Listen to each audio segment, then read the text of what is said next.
PodCastle, episode 883 for Tuesday the 18th of March 2025. Redo by Bridget Winter, read by Julia Rios and produced by Devin Martin. Rated R, with content notes for violence and coercive control.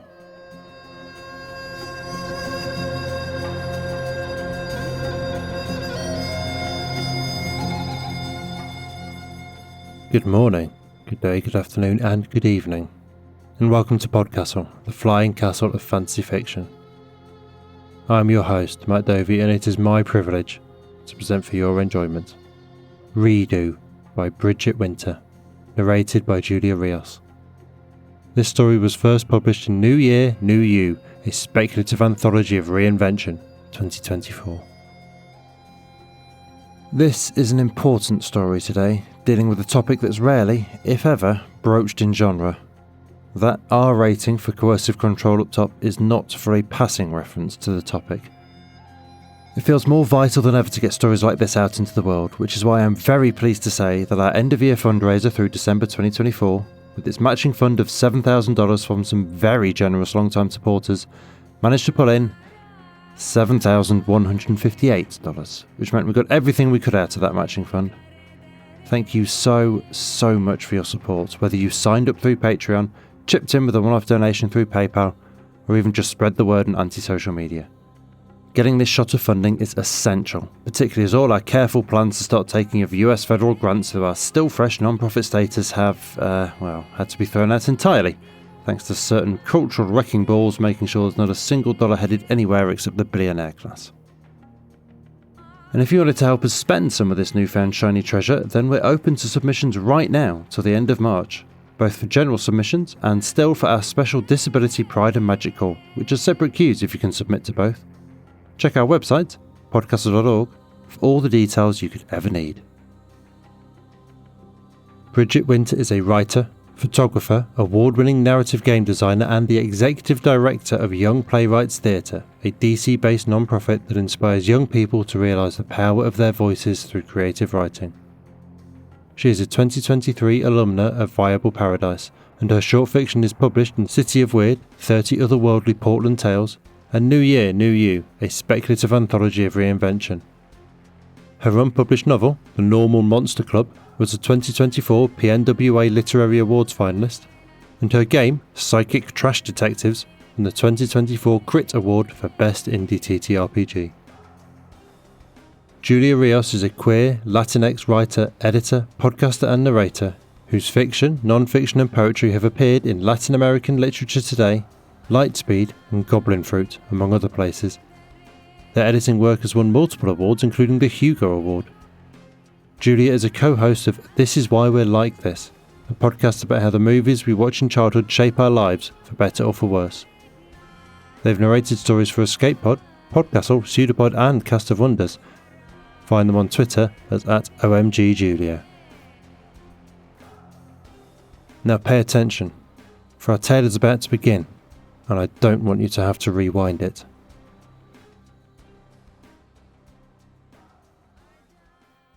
Redo by Bridget Winter, narrated by Julia Rios. 3. In our third timeline, I met you on New Year's Eve. I had slept off a migraine half that day, so I wanted nothing more than to spend the evening by the fireplace, cuddling with Jamie and our ancient basset hound. But New Year's Day would be my 5th wedding anniversary with Jamie. Our wood anniversary. And he had gotten tickets to a burlesque show because he thought that was hilarious. Predictably, he insisted that it would be wasteful to skip the show because the tickets were $50 each. Plus, booze was included. Plus, he could watch women dance out of their clothes, which was significantly more interesting than watching me sit around all night in the oversized sweater and leggings I'd been wearing since Christmas. Plus, Mary, he said, maybe you'll surprise yourself and have fun for once. And so I pulled a black slip dress over my leggings and twisted my unwashed hair into a bun, and Jamie and I squeezed into the dingy black box theater just as the first dancer finished her set. Jamie muttered something about me making him late again before disappearing to the bar. He didn't ask me if I wanted anything, which was fine because I didn't. My temples pounded along with the bass blaring from the too close speaker. Everyone in the audience was standing, and the guy directly in front of me was well over 6 feet tall and completely blocking the stage. The back of his jacket was a maroon velvet that looked so soft and dark that I longed to press my face against it until the bass stopped pumping and my brain stopped throbbing. And then the bass stopped pumping. I pushed up onto my toes to peer around the velvet jacket as slow piano and the first rich notes of Desiree's Kissing You wrapped around me and pulled me forward until I found myself standing in front of the tall man. By the time you glided onto the stage, I had somehow edged my way to the front of the crowd. They introduced you as Ale Mary. Your sequined teddy glinted like a disco ball with every slow, luxurious spin, and your arms were clad in long feathery wings, which you used to cover and uncover your body in delicious teasing motions. You were the most glamorous woman I had ever seen, and each time you spun toward the audience, you looked directly into my eyes. By the time the song ended, Jamie had made his way to the front of the house and draped his heavy arm around my neck. I barely felt it. "I have to pee," I yelled over the music, untangling myself from him. He nodded, eyes glued to the stage. The next dancer was already down to pasties in a thong, flossing a purple boa between her legs. I didn't want to fight the crowd to the back of the house, so I slipped through a door to the left of the stage.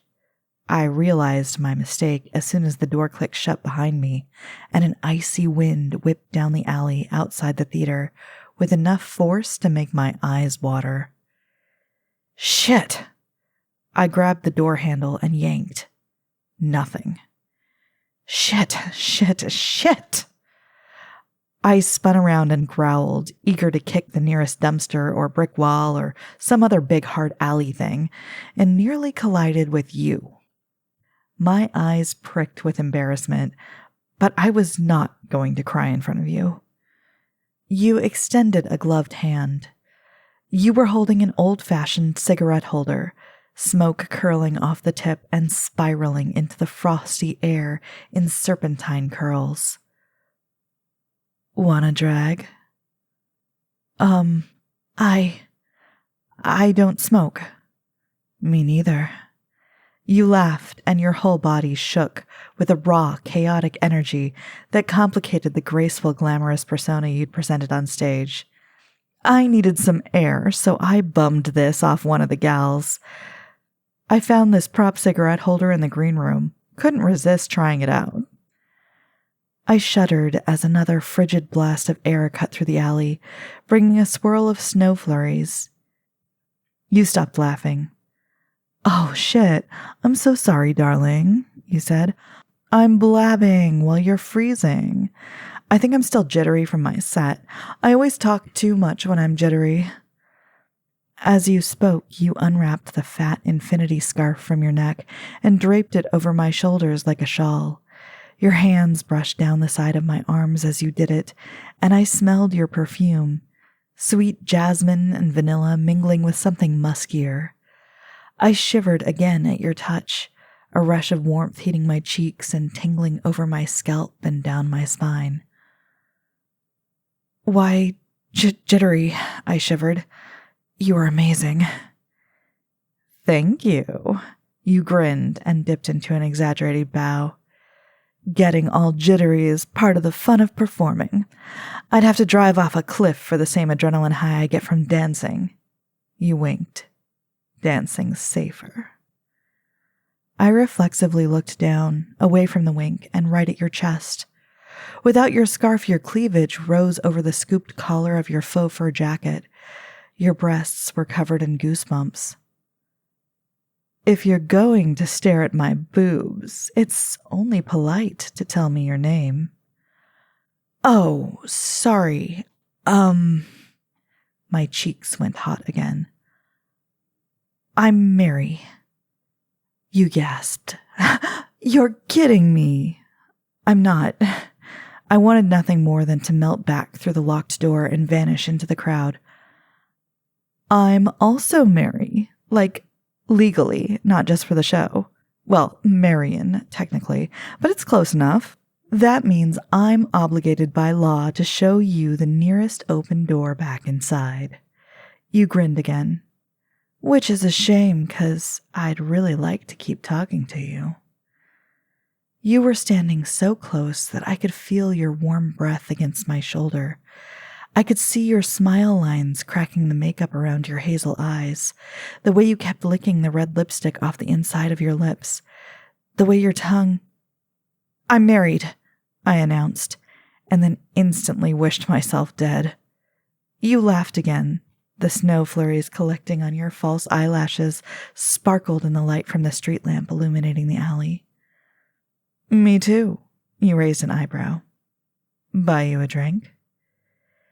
And so I followed you back out to the street and around to the theater's front entrance. As we climbed the steps, my head spun with a wave of dizziness so intense and unexpected that I reached for your hand and squeezed it tight. You squeezed back, 3 short pulses, and the gesture felt somehow familiar, a happy memory I couldn't place. The harder I strained to remember, the dizzier I felt. I didn't want my migraine to come back, so I slipped my hand from yours and opened the door for you. The theater lobby was empty and muted bass pumped behind the closed doors to the house. A bored bartender with a glittery mohawk sat behind a bar near the coat check, their chin propped on their fist. The clock over their head read 11:16 p.m., and the shorthand's proximity to 12, to the crowd swarming the lobby to celebrate the new year, and Jamie requesting a midnight kiss and a sober ride home, made something twist in the bottom of my stomach. The bartender stood as we approached. What can I make you? They asked. Without thinking, I blurted, 2 Stolio and gingers, please. You perched on a stool and looked up at me with pinched brows. How did you know? How did I know what? The bartender plunked the drinks onto the bar, and you passed them a credit card before I could dig into my purse. You ordered my favorite drink, you said. Oh. You sipped your drink and crossed your legs. I mean, I'm not mad about it. Lucky guess. I had no idea why that drink popped into my head, or why I still felt so dizzy, or why I was so helplessly drawn to you. Lucky. You covered my hand with yours, and that was that. We talked while we drank. A desperate ping-pong of frenzied question and response, with topics deepening in intimacy the closer the hour hand climbed toward midnight. Where did I grow up? Here. I'd never lived more than 10 miles from where I was born. I'd always wanted to live near the ocean, but I was worried it was too late to start over somewhere new, and Jamie burned easily and hated the beach. What were you like when you weren't performing? Boring. Happy. A technical writer with a cozy government job and 3 Siamese cats. Had I ever been with a woman? Yes. But not since Jamie and I became official in college. Was your husband here tonight? Wife. You were separated. What would Jamie think if he saw you stroking the outside of my thigh? I didn't want to know, but I also didn't want you to stop. Should we maybe go for a walk? Find someplace more private? You slid off the stool and pulled me toward the other side of the lobby and into a pop-up photo booth conveniently tucked behind a heavy black drape. The booth was full of photo props, a bedazzled bowler hat, a rainbow-colored boa, several different cardboard mustaches on sticks. There wasn't much distance between the prop table and the camera's touchscreen, and the slender space between our bodies buzzed with energy. We were nearly the same height, and I could feel your breath against my lips when you spoke. "I'd really like to kiss you," you breathed. I closed the space between us, pressing my lips to yours, lightly at first and then with greater urgency. Somewhere in the wild tangle of arms and lips and hands and hair, a flash lit the booth, then another and another.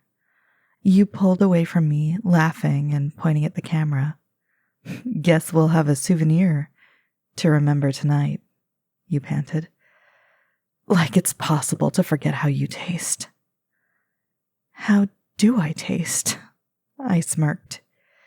You smiled and closed your eyes, sliding a finger down the front of my throat and between my breasts. "Like Stolio," you laughed. "But also like something warmer. Honey, maybe. Or sunshine. Shit, you've made me a romantic. What's your email address for the photos?" You reached for the touchscreen. "Just kidding. I'll delete them. You should have seen your face. You believed me for a second."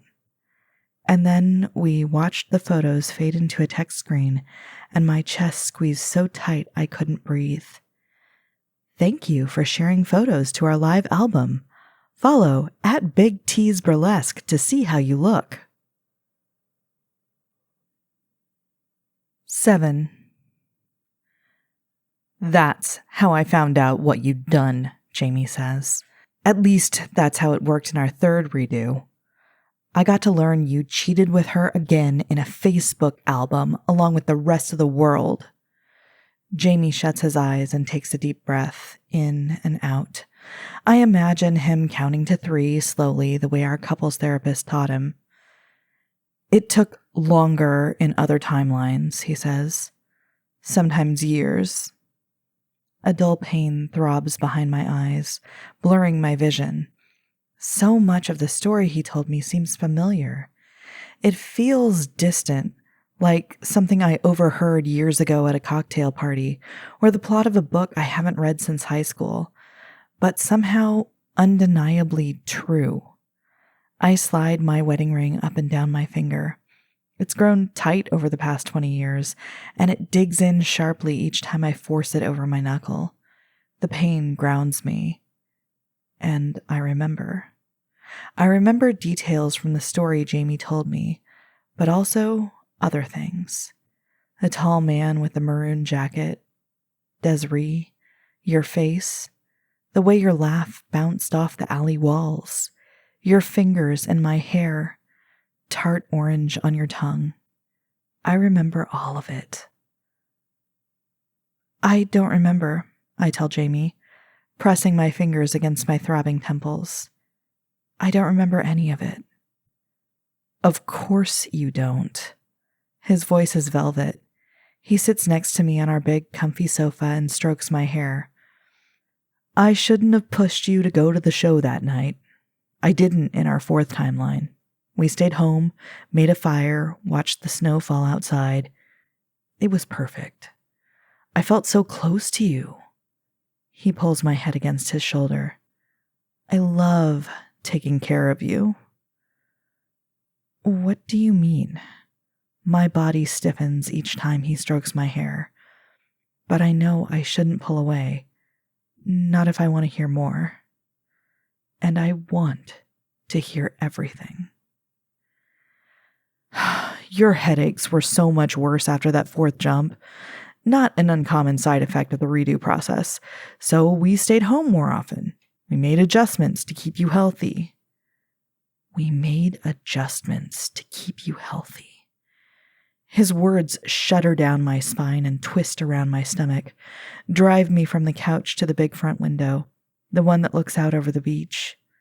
It's February and probably freezing outside, but the day is bright and the water is calm.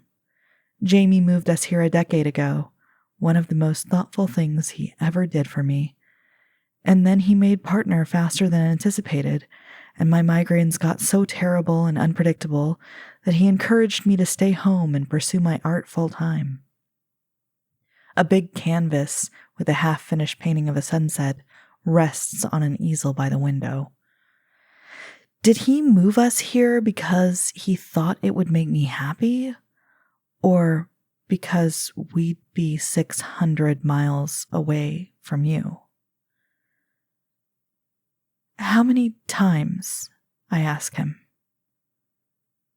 How many times did you do it? Marry you all over again? 7. 7 times, and I'd marry you 1,000 times if I had to. I hear his slippers shuffle across the hardwood floor. He rests his hands on my shoulders. That's why I'm telling you everything today, for our anniversary. I want you to know how hard we've both worked to earn this celebration. Because we're worth it. And with another flash of pain behind my eyes, you are back again. Because we're worth it, you said, sprawled naked and flushed across your bed. One of your fat Siamese cats, Ursula, perched above you on a shelf stuffed with worn sci-fi paperbacks and creative writing textbooks you'd carried with you since college. Run away with me, darling, you purred dramatically, lingering on the ah in darling. The quilt was printed with purple tulips, and I imagined you lounging in a garden. You look like a painting, I told you. A portrait of a fancy Renaissance lady reclining by a fountain. I'd love to paint you in a place like that. Only straight white cis men are into time travel fantasies, you laughed. Jamie squeezes my shoulders and your bedroom fades. Your sudden absence wrenches the breath from my lungs. I imagine myself drowning in the ocean beyond the window, my body burning for air while his hands hold me just below the waves. How does it work? I ask him. The time travel, I mean. The redos. He spins me so we face each other and smiles. His dark hair is streaked with gray, but it still spills over one eye when he looks down at me. I loved him so much in the first years of our marriage. My chest used to ache when he looked at me like that, with his cheeks dimpling like an eager little boy, his eyes peeking through his hair and suggesting all the naughty, amazing things he wanted to do to me. Whether we were home in our bedroom or pushing a cart through a crowded grocery store. We met when I switched schools in 2nd grade, so I know the story of every tiny imperfection on his beautiful face. The 2 chickenpox scars on his left temple because he couldn't help scratching them when he was 8. The way his front teeth crossed slightly because he was too impatient to wear his retainer after his braces came off in 9th grade. The scar in the center of his chin from trying to impress me by diving into the shallow end of the pool at Mimsy Patrick's 16th birthday party. Always impatient, always impulsive. You really want to know, don't you? His smile widens. Well, I really want to tell you. Today, I want to tell you everything. He laces his hands with mine, and his familiar wedding ring is warm between my fingers. Our rings are simple gold bands, scratched and dented over the years. They belonged to Jamie's parents and his grandparents, and very likely multiple generations of great and greater grandparents before them. I felt strange accepting them from his mom and dad, who were very much alive and still together when Jamie and I got married. But they presented the rings with such enthusiastic ceremony that it was impossible to refuse them. Plus, Jamie had just started law school, and it seemed likely that we'd be in debt forever. Free was an excellent price for gold. Jamie guides me to the mantel over our big stone fireplace. Before he dropped the I've married you 7 times, bomb. Our 20th anniversary morning plan had involved chocolate chip pancakes, pajamas, and a wood fire. The pancake batter is still mixed and waiting on the kitchen counter. 3 framed photographs stare back at us from the mantel, each a wedding portrait. Jamie's grandparents, his parents, and us. Jamie scoops up the photo of his parents with his free hand and smiles down at it. Do you see how happy they look? His tall, willowy mother is wearing a long-sleeved, perfectly 70s wedding gown that I was blissfully able to refuse because it wouldn't zip over my boobs. And her head is resting on his dad's shoulder. His dad's powder blue tux is somehow overshadowed by his gigantic square glasses, but his grin is contagious. They do look happy, I admit. Your parents were always crazy about each other. He lets out a staccato laugh, the same one he uses when he's bested me at trivia, even when we're on the same team. They weren't always crazy about each other, he says. That took work. And 3 redos. A sick feeling sucks at the pit of my stomach. For my grandparents, it wasn't that easy, he continues. My grandfather redid their marriage 5 times, and then they decided together on a 6th redo to celebrate their 25th anniversary, right before my parents were married. In the photo of Jamie's grandparents, his grandfather stands behind his grandmother, wrapping his arms around her waist as if they are posing for a prom picture, the familiar rings adorning their interlaced fingers. It's the rings, I say weakly. My mouth is dry and my tongue feels heavy. He frowns and grips my hand more tightly. How did you know that? Have you used them? No, Jamie, have you gone back to see her? You're hurting my hand. He lets go. I'm sorry. Oh, shit. I'm really, really sorry. I turn away from him and ball my hands into fists so he can't see them shaking. Mary, can we hit rewind on this conversation? This is not how I wanted it to go. My eyes sting with the tears I keep blinking back. Sweetheart, listen to me. It's just that you're not supposed to remember any of it. That's how the rings work. We can wish for a redo together like my grandparents did for their anniversary, and then we both remember our last timeline. Or one of us can make the wish for both of us and only that person remembers.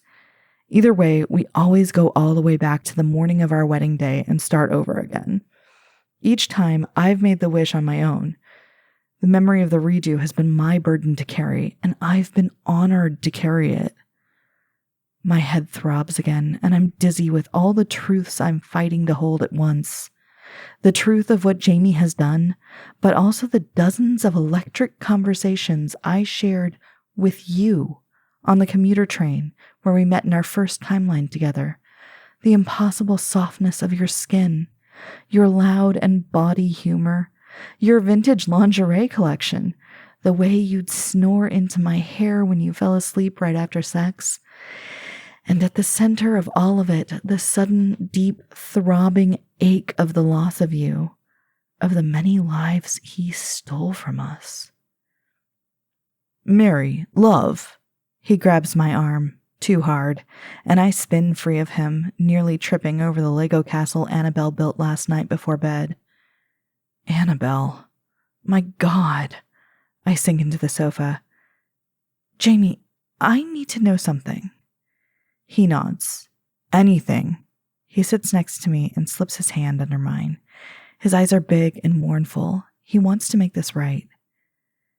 In the other timelines, did we have a baby? He presses his lips into a straight line. But I know the answer. I know I never wanted a child. Annabelle, our sweet, stubborn, hilarious daughter who hates marzipan, loves seahorses, never brushes her hair, and wants to be the Easter Bunny when she grows up. She exists because he willed her to. And Any minute, she's going to bound down the stairs and ask why we haven't called her for pancakes. You needed a reason to stay, he says quickly. And it worked. We've made it 20 years this time. 7 of them with Annabelle. Before we had her, we never even made it 15. You're a monster. My voice comes out flat, limp. Well, that's a bit dramatic, don't you think? He pouts and squeezes my hand, which rests on his like something dead. It's not like I killed that woman. I just gave us more chances to get things right. I stand and pull the wedding ring from my finger. It leaves an indentation on my skin, white and shiny as a scar. I drop the ring into the chest pocket of my flannel pajamas. What are you doing? I walk toward the front door. You have no idea what I've been through, what I've sacrificed for us, he calls after me. You think those headaches are bad? That it hurts to forget? Imagine what I've experienced. Imagine what it's like to remember everything. I pull my winter coat from its hook and step into my boots. Don't do this, Mary, he's shouting now, loud enough for Annabelle to hear.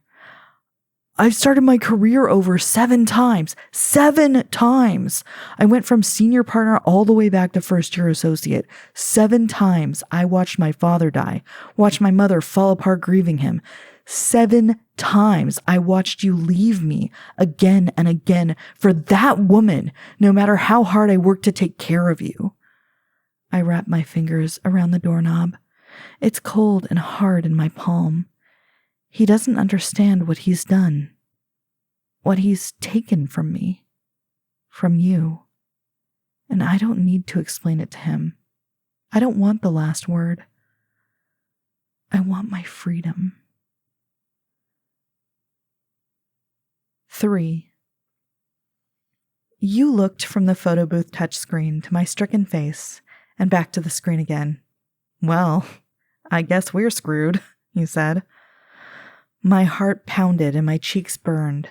I felt like I was going to cry, but a strangled laugh came out instead, and once I was laughing, I couldn't stop. I laughed so hard that my sides ached, and I propped my back against the wall to keep from doubling over.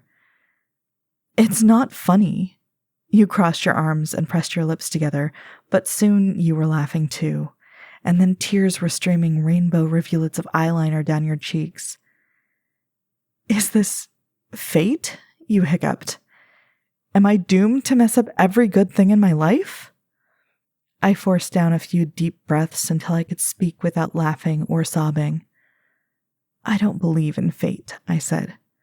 Fate is just an excuse lazy people use to avoid taking responsibility for their choices. You sniffled and smiled. I like you, you said. You linked your fingers with mine. I like you a lot. I closed the distance between us and kissed you again. I like you a lot, I said. We were doing better in the alley, you said. Come outside with me until we get caught. You can bring your coat this time. 7. Jamie stands and crosses his arms. You won't do it. His voice is steady. He isn't yelling anymore. You won't walk out on Annabelle. I laugh sharply. Why not? Men walk out on their families all the time.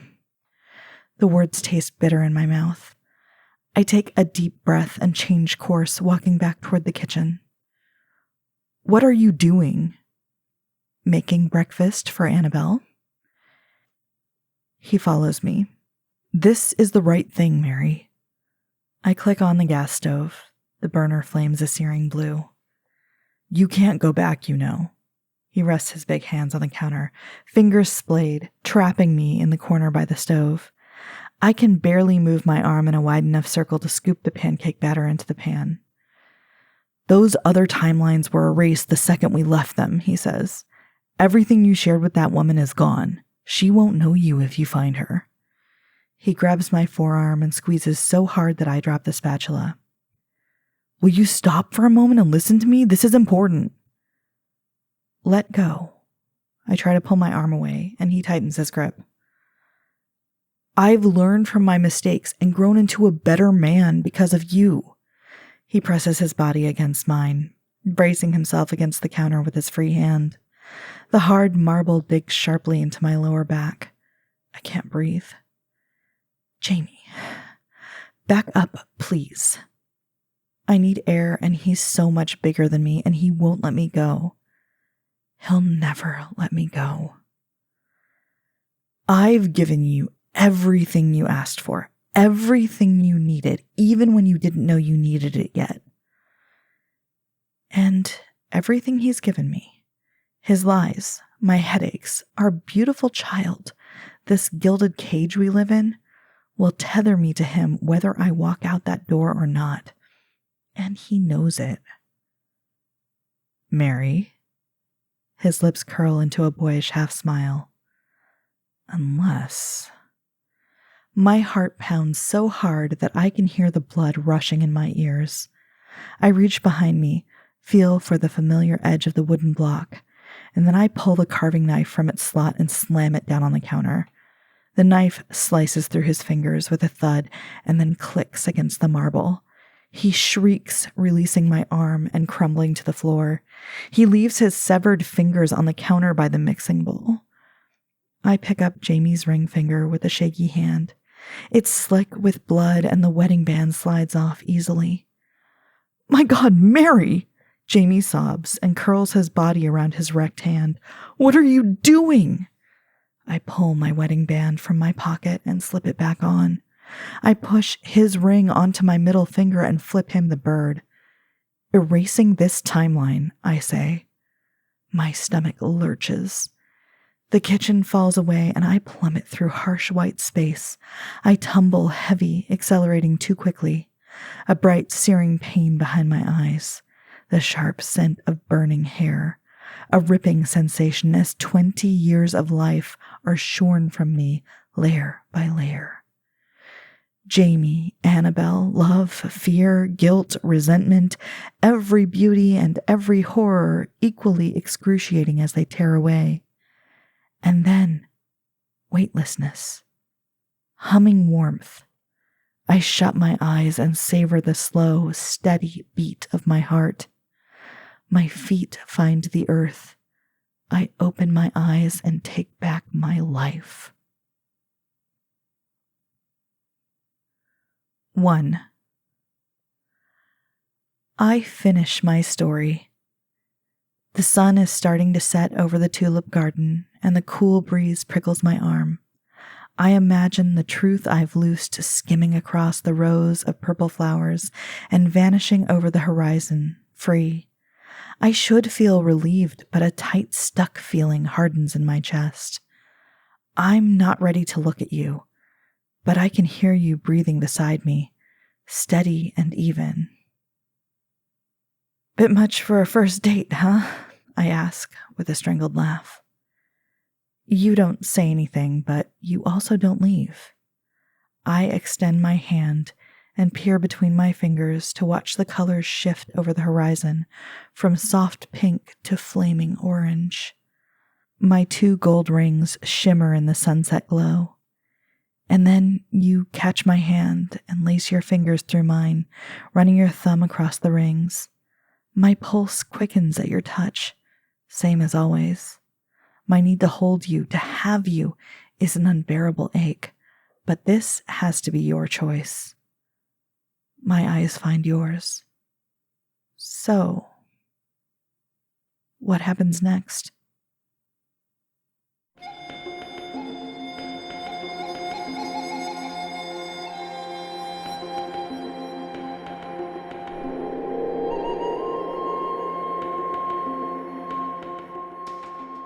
And welcome back. That was Redo by Bridget Winter. And if you enjoyed that, then check out her website, bridgetwinter.com, which includes not only a link to the anthology this story debuted in, with fiction from her fellow Viable Paradise 23 alums, as well as Elizabeth Bear and Daryl Gregory, but also some TTRPGs she's been involved in writing. For redo, Bridget sent us these notes.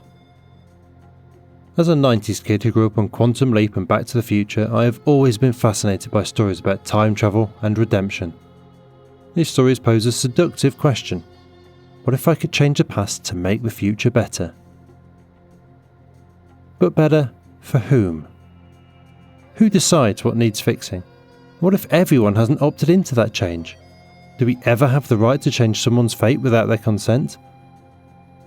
When the time travel trope is reframed in this way, the genre suddenly slips from fantasy to horror. And that erratic genre slipping can mirror the experience a person often faces when they live through intimate partner violence. I wrote Redo because I was interested in using time travel to explore themes of agency and breaking cycles of violence. That's why it felt so important to end the story with a question.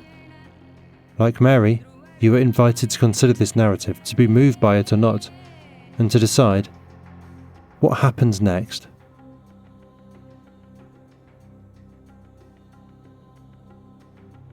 Thank you, Bridget. That was a lot. Delivered as beautifully as it could be, but like a scalpel under the skin, nonetheless.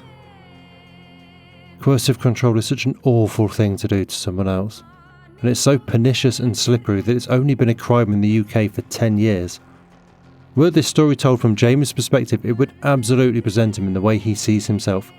Noble, heroic, bearing more years and heartbreaks and efforts than anyone should, taking it all on his shoulders and bearing it alone, for the sake of his love, to make Mary happy. While begging the question, of course, of whether she can actually be happy with him. The telling line is, "I've learned from my mistakes and grown into a better man because of you." He means it to justify his actions, as a compliment to how wonderful she is, as a way to show that it was all worth it, and isn't she proud? And he, being so entirely wrapped up in his own bullshit, is oblivious to the truth he's actually delivering. You are only a prop to my own emotional journey. Though, to be fair to him, virtually every piece of media from the last 100 years and every recorded act of history from the last 4,000 has taught him that this is the natural order of things. That only men truly have agency and have a destiny. That women are the sideshow, the decoration and motivation, the afterthought, but never allowed to think for themselves. At risk of potentially sending you down a TV tropes rabbit hole, if you know you know, you should look up the phrase "women in refrigerators" if you've not heard it before. I hope I should not have to point out to you that this is all bullshit of the rankest order, and fundamentally another example of contemporary mainstream masculinity being in many ways indistinguishable from adolescence and the self-centered worldview of that half-developed brain. I am aware I'm being gender essentialist here, but this is a behaviour permitted and encouraged by the way in which the male gender is socialised right now, and besides, am I wrong? Honestly, there are certainly counterexamples, but how many? You do not get to decide for someone else. Never. You do not get to do the big awkward public proposal to socially pressure someone into accepting. You do not get to decide something for their own good. You do not get to think you know better than they do, and do anything without their knowledge, their buy-in. And you damn well better not dress it up as a fucking kindness. Because sometimes the most hurtful, awful part of a coercive control situation is when they convince you it is what you want after all. Pernicious and slippery indeed. That was our show for this week.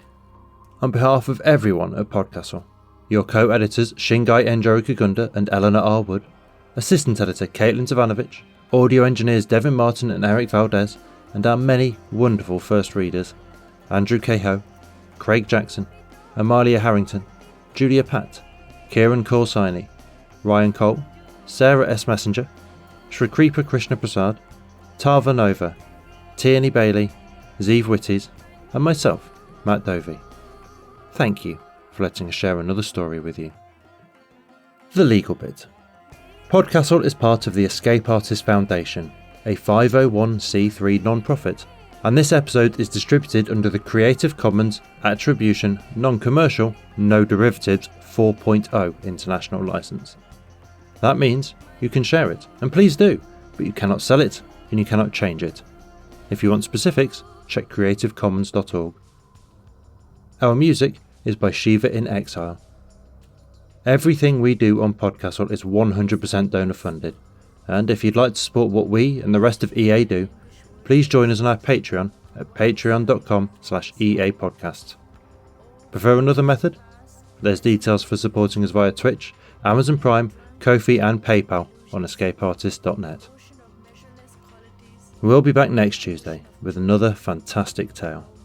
In the meantime, you might care to check out our sister podcasts, Escape Pod for science fiction, Pseudopod for horror, Cast of Wonders for YA speculative fiction, and Catscast for speculative cat stories. If your heart belongs to us though, we'll see you next week. Be safe and be kind.